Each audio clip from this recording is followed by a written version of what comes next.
En su obra Democracia, Sociedad Anónima, de 2008, el filósofo y politólogo norteamericano Sheldon Wolin decidió encarar una crítica al sistema político estadounidense, intentando comprender cuáles fueron y siguen siendo sus profundos anclajes antidemocráticos. ¿Cómo fue que este sistema político cada vez está siendo más autoritario, por ejemplo?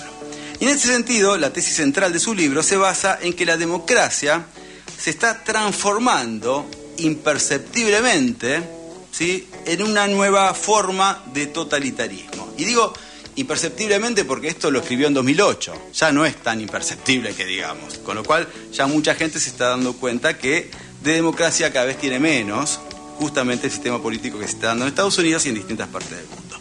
A lo que el autor va a denominar este tipo de totalitarismo como totalitarismo invertido, en oposición al totalitarismo clásico, que por lo general, mediante un personaje carismático, como Hitler, Mussolini, Milei, por ejemplo, ¿por qué no?, impone un régimen autoritario en el que la economía está subordinada a la política y en el que la sociedad no tiene margen de acción ni resistencia. Fíjense que, pese a que no es el totalitarismo invertido, es bastante parecido a lo que estamos padeciendo hoy por hoy en la Argentina.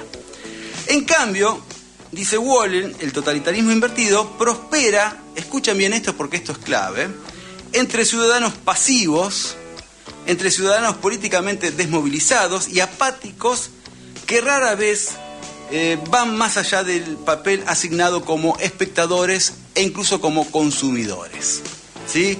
Hay como una cierta apatía, una cierta mirada, bueno, fantasmagórica, como diciendo, bueno, nada, estamos vacunados, vaya a saber qué nos pasa, pero no tenemos ganas de salir a la calle a protestar por lo que nos está pasando.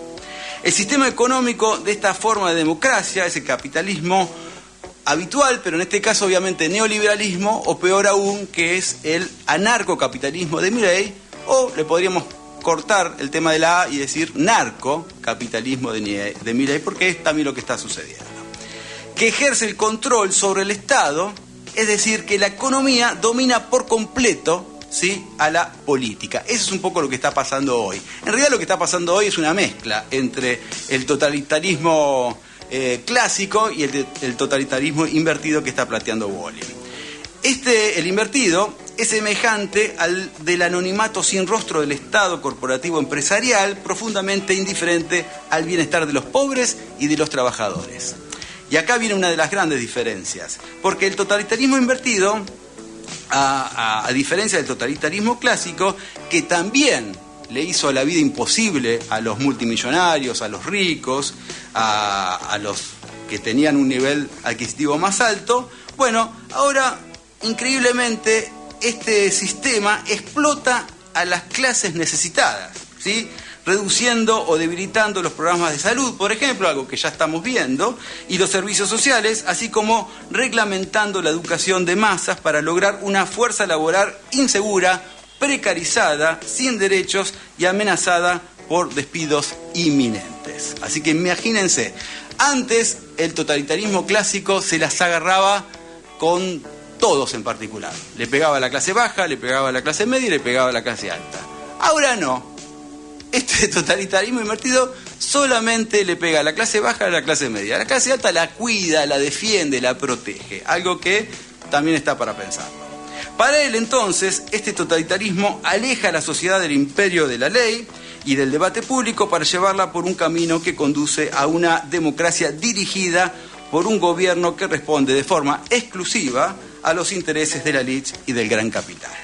El resultado de todo esto es una ciudadanía en estado de incertidumbre permanente, ¿sí?, y que, sometida a la competencia individual, fíjense que estamos todo el tiempo a ver cómo hacemos para salvarnos, ¿sí?, salvarnos el otro, y bueno, el otro que haga lo que pueda, yo trato de salvarme. Esa es un poco la mentalidad que estamos teniendo hoy todos, lamentablemente.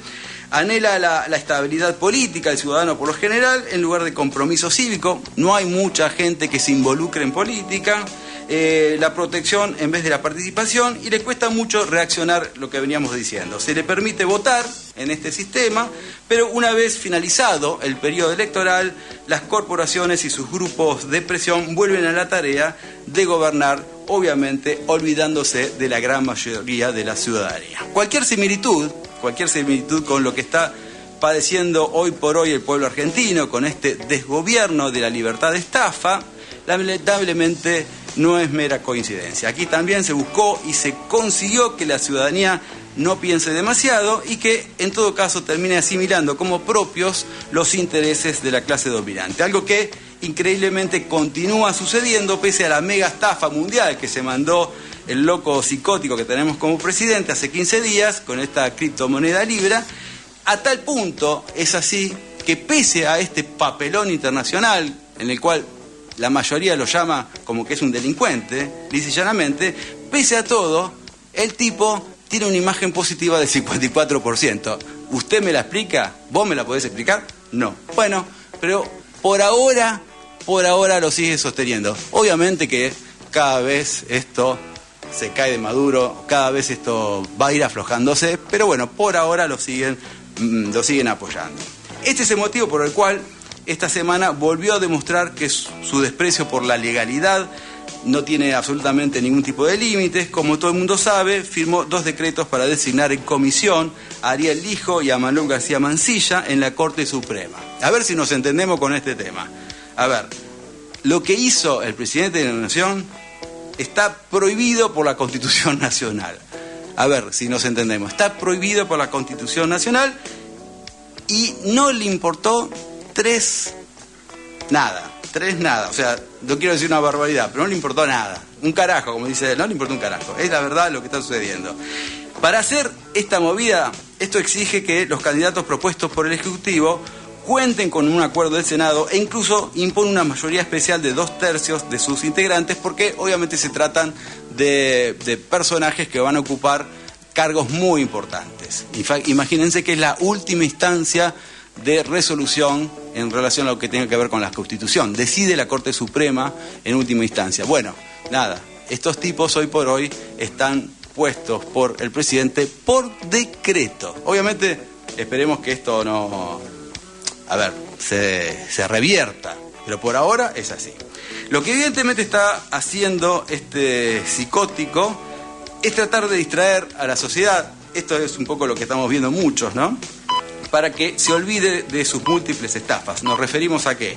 Al lanzamiento de una criptomoneda trucha, por ejemplo, a la manipulación del dólar para mantenerlo planchado, algo que le está costando cada vez más, pasando por una inflación absolutamente dibujada, hasta llegar a utilizar ayer de manera miserable el caso de la niña de 7 años, Kim Gómez, para pedirle la renuncia al gobernador de la provincia de Buenos Aires, Axel Kicillof, y también amenazarlo con intervenir la provincia de Buenos Aires. Este último caso es gravísimo, habla un poco a las claras de que está desesperado, está desencajado, no sabe qué hacer, y encima no hay causal, sinceramente, para intervenir la provincia de Buenos Aires, con lo cual otra vez está en contradicción de la propia Constitución. O sea, evidentemente no entiende nada, no escucha a sus asesores, hace lo que quiere y está totalmente cebado. Tenemos un presidente loco, a ver si lo aceptamos de una buena vez. Tenemos un enfermo que está siendo el que dirige los destinos de todos los argentinos y argentinas. Esta es la situación que estamos viviendo. Y encima tenemos gente en la Corte Suprema que acepta, ¿sí?, ya tomarle juramento a estos 2 individuos que, si respetaran mínimamente los códigos procesales, si respetaran un poco la Constitución, la legalidad, no deberían haber aceptado entrar o querer permanecer o estar dentro de la Corte Suprema nombrados por decreto.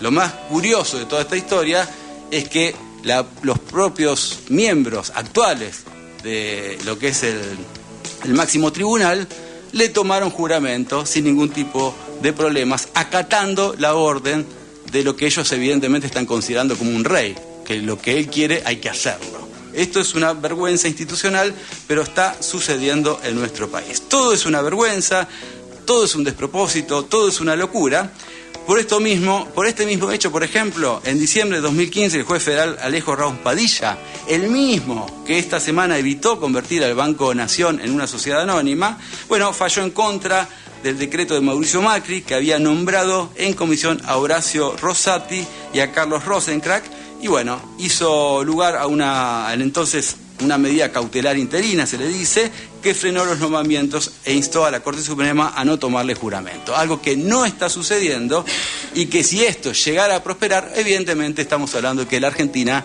ya no tendría remedio. Y de hecho no los tiene porque mucha gente se está muriendo justamente por no recibir los medicamentos que hasta hace poquito nomás el Estado distribuía, sobre todo a todos aquellos que tienen enfermedades terminales, enfermedades crónicas y que no tienen posibilidades de acceder justamente a ese tipo de remedios. Bueno, eso está sucediendo hoy por hoy en Argentina y parece no importarle al presidente de la Nación. Pero más allá de todo esto, lo cierto es que hoy a las 21 horas, en el prime time que le dicen, el impresentable va a inaugurar el nuevo periodo de sesiones ordinarias en el Congreso. Y en ese marco todos los focos van a apuntalar a un discurso seguramente que va a ser una demostración de fuerza libertaria, dado el cimbronazo que está atravesando por la estafa cripto en la cual está involucrado él y obviamente parte de su gabinete, sobre todo su hermana, a la que se le acusa de cobrar, ¿sí?, por coordinar las entrevistas con su hermano. Así que se está hablando de 50.000 a $500.000, ¿sí? Tener una entrevista con Milei. Así que imagínense la plata que están haciendo, además de la que se están robando, ¿no?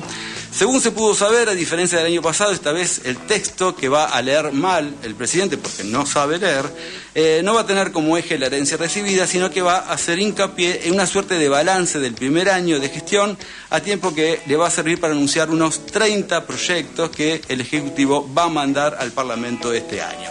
Igualmente, ya sabemos lo que puede llegar a decir. No creo que nos sorprenda, ¿no?, con lo que vaya a decir. No va a hacer nada que beneficie al pueblo, ni mucho menos. Al contrario, se vienen más ajustes, se viene más desolación, más miseria y más crueldad. Nada nuevo, así que si quiere conservar la salud mental, ¿sí?, yo le propongo que haga cualquier cosa menos escuchar o ver a este infeliz, porque le va a doler el estómago y no tiene sentido. Esta semana, para colmo, el gobierno derogó el decreto que prohibía la exportación de ganado vacuno en pie destinado a la faena para consumo. De este tema vamos a hablar al fin del programa, un disparate que más o menos nos hace retroceder en la historia unos 200 años, más para que se den una idea. Porque este es el fin al que apunta Milei, a que seamos lisa y llanamente una colonia de Estados Unidos, de su amigo Donald Trump y obviamente también de Inglaterra, para rifar nuestros recursos naturales y energéticos, porque para eso vino y justamente es el motivo por el cual deberíamos tratar de que este tipo no dure demasiado tiempo en el gobierno.